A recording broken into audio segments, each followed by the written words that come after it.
In the backyards of Miami, a legend was born. Before the world knew his name, and before the glitz and glamour of the UFC, there was a man with a big heart and iron in his hands. The man that Kimbo Slice would come to be wasn't just a fighter. He was a phenomenon. You take one look at him, and you know you're in to watch something pretty exciting.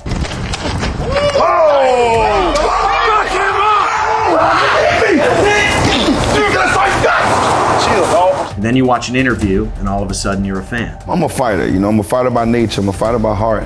I love fighting, I love throwing hands, I love seeing hands coming at me. He was straightforward and grounded and really good at making people fall over. And when given the opportunity, he captured the world's attention with raw power and an unbreakable magnetic spirit.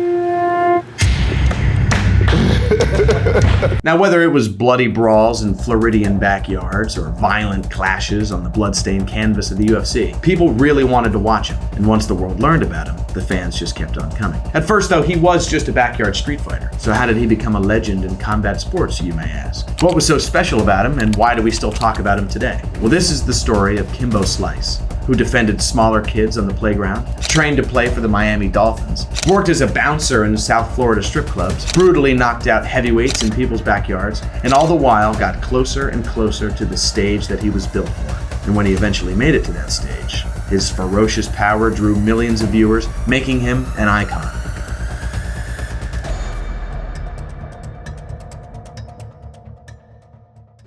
Now, after the fact, for fight fans, it isn't really difficult to understand why Kimbo Slice became a legend. But maybe during his brief stint of homelessness, the homelessness that became part of his story, he himself couldn't imagine this ending, the stardom that he would acquire. But for fight fans now, he was a sheer force of violent nature with a relentless heart. With every punch and every knockout, right across the jaw, the third one's the charm! He carved his name into the walls of backyard fighting history. But how does a boy grow up to find himself in bare-knuckle brawls in the backyards of Miami in the first place? Well, to answer that question, we need to rewind the clock back to the 70s to an island in the Caribbean.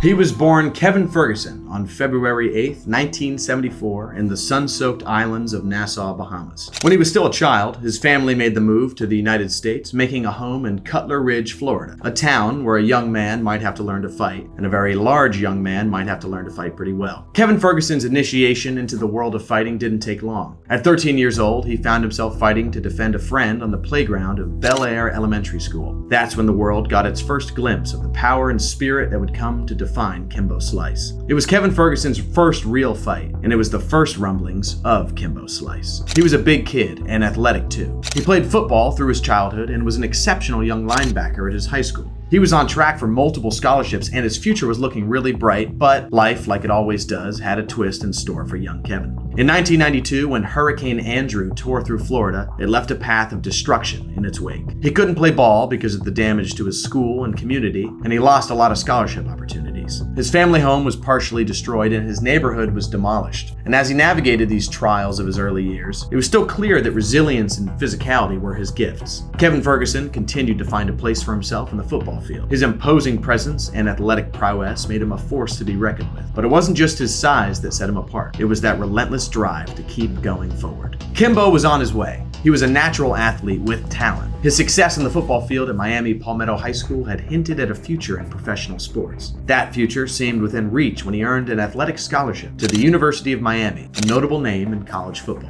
He even earned a tryout with the Miami Dolphins, but it didn't go his way. Destiny had a different arena in mind for Kimbo Slice. When his football dreams were slipping away, Slice was navigating the dark, carcinogenic underbelly of Miami nightlife. He took up work as a bouncer at a strip club, a job that rewarded that same toughness and physicality that his football career had. He was watching the door and kicking out rowdy drunks in a nightclub. This, in retrospect, turned out to be a proving ground for what was to come. He hit some lows during this time. With little money and less opportunity, Kimbo Slice, the future king of backyard brawls, was briefly living out of a 1987 Nissan Pathfinder. The only thing that kept him moving was spite and perseverance of spirit. But from those beginnings, in the rubble of a natural disaster and in the damp interior of his Nissan, Kimbo Slice was being forged. A fighter not just by choice, but by necessity. So sometimes you have to wake up feeling relentless, and that's just what he did. Soon came a twist. Mike Imber, a high school friend that would later become his combat sports manager, entered the scene. Imber offered Kimbo a job as a limo driver and a bodyguard for Reality Kings, a Miami-based adult entertainment company. This development seemed maybe a little harebrained, but it actually was a very important step because it took him one step closer to that fighting future that we know today. Now in 2003, Kimbo Slice entered the world of unsanctioned street fights, and that would come to define his legacy. These brutal underground dogfights were more than just brawls. They were a spectacle. Out of necessity, the normal glamour of pay-per-view boxing events was stripped, and in its place was just raw, addicting combat. In Miami, dogfights were becoming a little sensation, a test of a man's mettle and a chance for amateur fighters, more importantly, to make some money. They were held in backyards and empty lots where crowds gathered to watch the violence. Sometimes these fights were recorded on handheld camcorders. The legend goes that some of the earliest recordings of Kimbo Slice weren't even intended for distribution. They were just tapes for him to watch his form.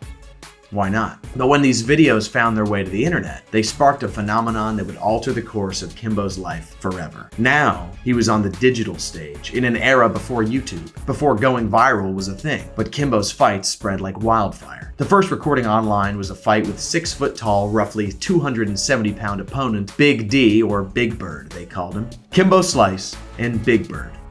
Yeah, I'd watch that too. Now, the fight was brutal. Kimbo was barking at him and he was taunting him, letting Big D hit him until Kimbo finally really unleashed, beating him down until Big D willingly stopped the fight to address a brutal cut across his eye. It was gruesome. He ended up recovering, but at the time it really did look like he would lose the eye. Now there can be beauty in the technique of boxing and MMA. But at the time, finding this footage online was like striking gold for a fight fan. In the video, the crowd was chanting for Kevin Ferguson. But after the cut, when Kevin Ferguson would go on to dominate more opponents in front of more crowds, including digital crowds, they would roar for Kimbo Slice.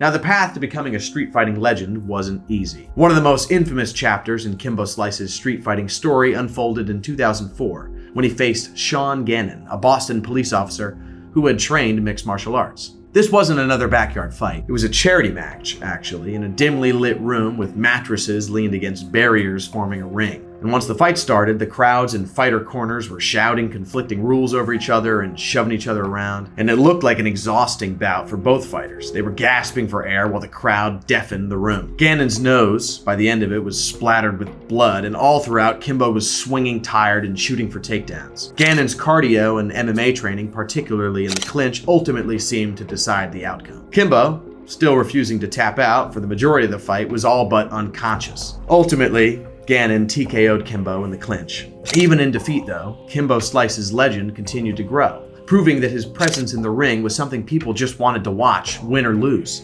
And it wasn't the end, of course. Analyzing the fight now, it can be looked back upon as the first introduction to an elevated challenge of fighting for Kimbo. It's an important element in his story. How does a street brawler face against MMA-trained heavyweights? And why is he still doing well? And what else can we see from this bald, bearded, skull-capped character from the streets of Florida? His fame kept spreading. In 2005, the birth of YouTube gave him a bigger stage, the stage he needed. This new platform allowed videos to be shared instantly across the globe, giving Kimbo's backyard brawls a reach far beyond the streets of Miami. Now, millions could watch the raw, unfiltered intensity of a Kimbo Slice fight, turning him into one of the first true viral combat sensations. He was like the first viral thing in fighting when the whole internet started, you know what I mean? I mean, everybody was watching tons that. of views. It was crazy. Yeah. This wasn't just a local spectacle anymore. It was a phenomenon. And Kimbo Slice was at its center, the street fighting icon for the digital age.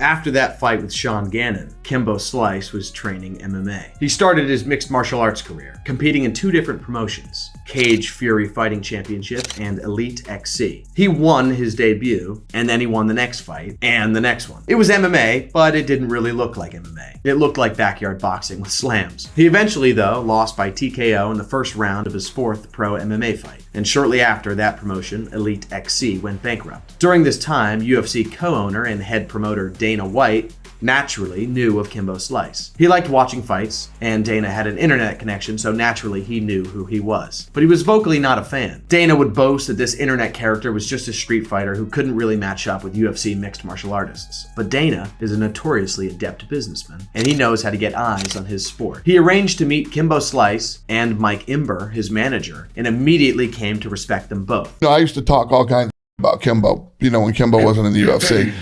He's a bum. He'll always be the toughest guy at the barbecue and like that. But, then we ended up talking. Again, you think you'd never do a deal with somebody. So we end up doing this deal with these guys. We meet them at a hotel room here in Vegas, me and Lorenzo, my old partner. And we're going into this room with Kimbo Slice. I'm like, we might go in there. This dude might just beat the out of me and leave.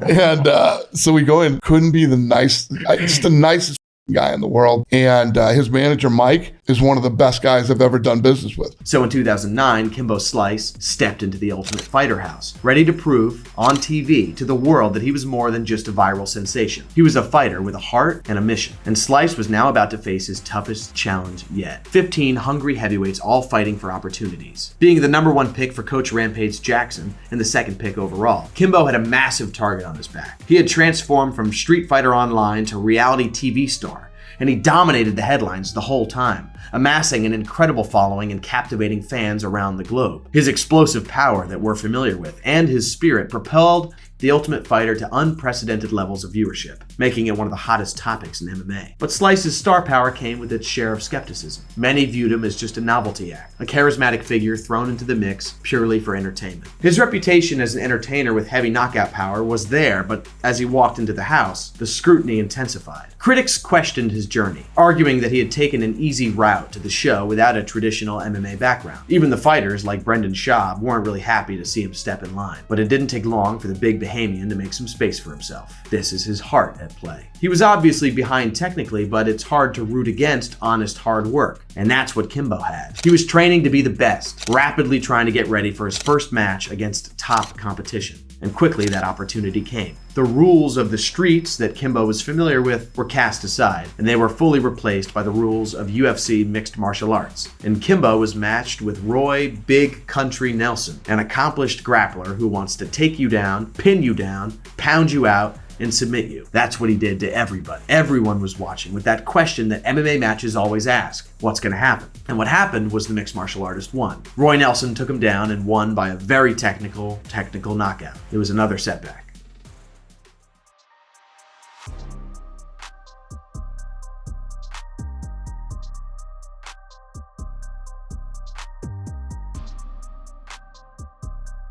After losing to Roy Nelson via TKO in the 2nd round, Kimbo Slice doubled down. He was gutted for sure, but his mentality couldn't be cracked. He expressed that that was their chance, because now he just has more time and more training and more opportunities to fill out his game. The show wasn't just a show, it's a fight, he said. Kimbo wasn't like the other fighters on that season. Most of them were already mixed martial artists. He was just a street fighter, used to standing up, throwing hands until someone dropped. But he didn't take the phrase Ultimate Fighter lightly. That's what he was there to be. He would hear about his opponent's strengths, and he'd simply ask, okay, so what do I do? He embraced the challenge, forced to adapt to a new environment filled with intense competition and intense scrutiny. He navigated the ups and downs of life in the Ultimate Fighter house, and before long, Kimbo earned the respect of his fellow fighters and coaches. Viewers, too, began to see a different side of him, a gentle giant with a heart of gold. He was really making an impact to the fans. His good-natured presence and unique charisma captivated everybody. He was just one of those guys. And throughout the show, Slice continued to also train diligently, honing his grappling, which was the crucial area that he needed to improve. His humility and dedication were impossible to ignore or forget, and they were catching the eye of UFC President Dana White. Then Kimbo got injured in training. His knee got tweaked while training with his teammate D'Amico Rogers. This was new to him, the wear and tear of wrestling, and it had a mental effect. In episode 11 of the show, it looked like Kimbo would even get the chance to fight again. It was one of his teammates who was recovering from a concussion, and Dana White was looking for a potential replacement. Kimbo was thrilled and obviously eager, but after an MRI confirmed the damage in Kimbo's knee, he himself decided it wasn't time. He wasn't at full capacity. It wouldn't be right to compete at 40%. He'd be ready to fight another day, but not today. And Kimbo Slice would never again fight on The Ultimate Fighter. Yet, Kimbo Slice's legacy is a testament to the power of determination and the ability to reinvent oneself. Because, before long, his opportunity came. Despite his elimination from the show, Dana White offered Kimbo Slice a UFC contract within the same year. He had remembered his determination to improve, and Dana also, of course, remembered the fact that Kimbo's episode with Roy Nelson was by far the most watched fight of the season. In the meantime, Kimbo had been continuing to round out his mixed martial arts game with the renowned MMA Academy American Top Team. He was soon to be matched with UFC fighter Houston Alexander, who had already had multiple UFC wins under his belt. It was surreal seeing Kimbo Slice announced by Bruce Buffer, and before long, the fight started. And the result was Kimbo Slice showcased exactly what all of the fans were hoping for. His boxing was as vicious as ever, but on top of that, he demonstrated a surprising improvement in his ground game. There were suplexes involved, and the fight was a testament to his ability to adapt, ensuring that the judges' scorecards would go his way. It was an exhausting bout, going the distance, but with both fighters completely spent by the final horn, the decision was announced, and it was a unanimous win for Kimbo Slice. The legend was born. After that, the rest of his legend is a bonus. His next fight was an unfortunate technical loss with an opponent who dominated with leg kicks. It showed that at the highest level of mixed martial arts, there was still reasonably a lot to learn. But regardless, Dana White praised Kimbo, voicing how impressed he was with his journey, and Kimbo then went into professional boxing, winning all 7 of his bouts, 6 by knockout. And before it was all over, he returned to MMA again, fighting for Bellator MMA, where he defeated UFC legend Ken Shamrock by first-round TKO. Kimbo Slice's last fight was against a rival, and wildly, a fellow Florida street fight legend named Dada 5000. It was a unique fight, as both fighters were rapidly exhausted after a grueling first round. By the third round, they were both barely standing up. It reminded me of the fight with Ganon. But Kimbo had once said, in order for me to lose, I have to get beaten. He stayed standing until Dada 5000 eventually collapsed. Then Kimbo Slice tragically passed away only a few months later due to heart failure. Kimbo Slice, in the most literal sense, fought until his heart gave out. Kimbo Slice died. Whoa, how did he die? Kimbo Slice died. I think he was admitted to the hospital with a heart condition today or maybe Thursday the other day, and news is breaking just as we were coming on. People were trying to get confirmation on if he actually passed, and American Top Team tweeted it that he did. The American Top Team tweeted that he died. He must have really died. Wow.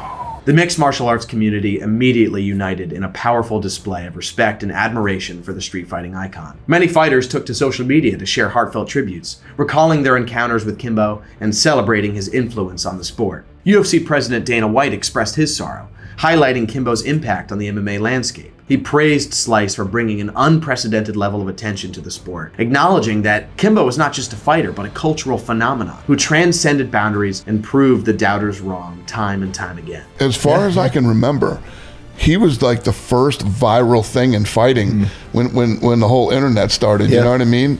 I mean, everybody was watching that. Tons of views. It was crazy. Yeah. Dana's heartfelt message underscored how much Kimbo really meant to the UFC and to the sport as a whole. UFC fighter Jorge Masvidal, who got his start in Kimbo's backyard street fights, praised Kimbo's heart in and out of the cage and made it clear that he wouldn't be where he is today without Kevin Ferguson. His former opponent Roy Nelson expressed his sorrow and praised Kimbo's impact on the sport as well, and so did Ken Shamrock, Tyron Woodley, Henry Cejudo, Aljamain Sterling, and countless others spoke out about the untimely loss of this legend. Of course, the fans took their opportunity to pay the respects, sharing stories and memories of how Kimbo's fights captivated them and drew them into the world of MMA. Kimbo Slice left an indelible mark on the sport and its culture, and the outpouring of love following his passing served as a testament to his lasting legacy. Kimbo's death brought the community together. It was more than just his fights that left the impact. It was his heart, too. Ending Kimbo Slice's journey from the streets of Miami to MMA stardom, it's more than just a story of a fighter.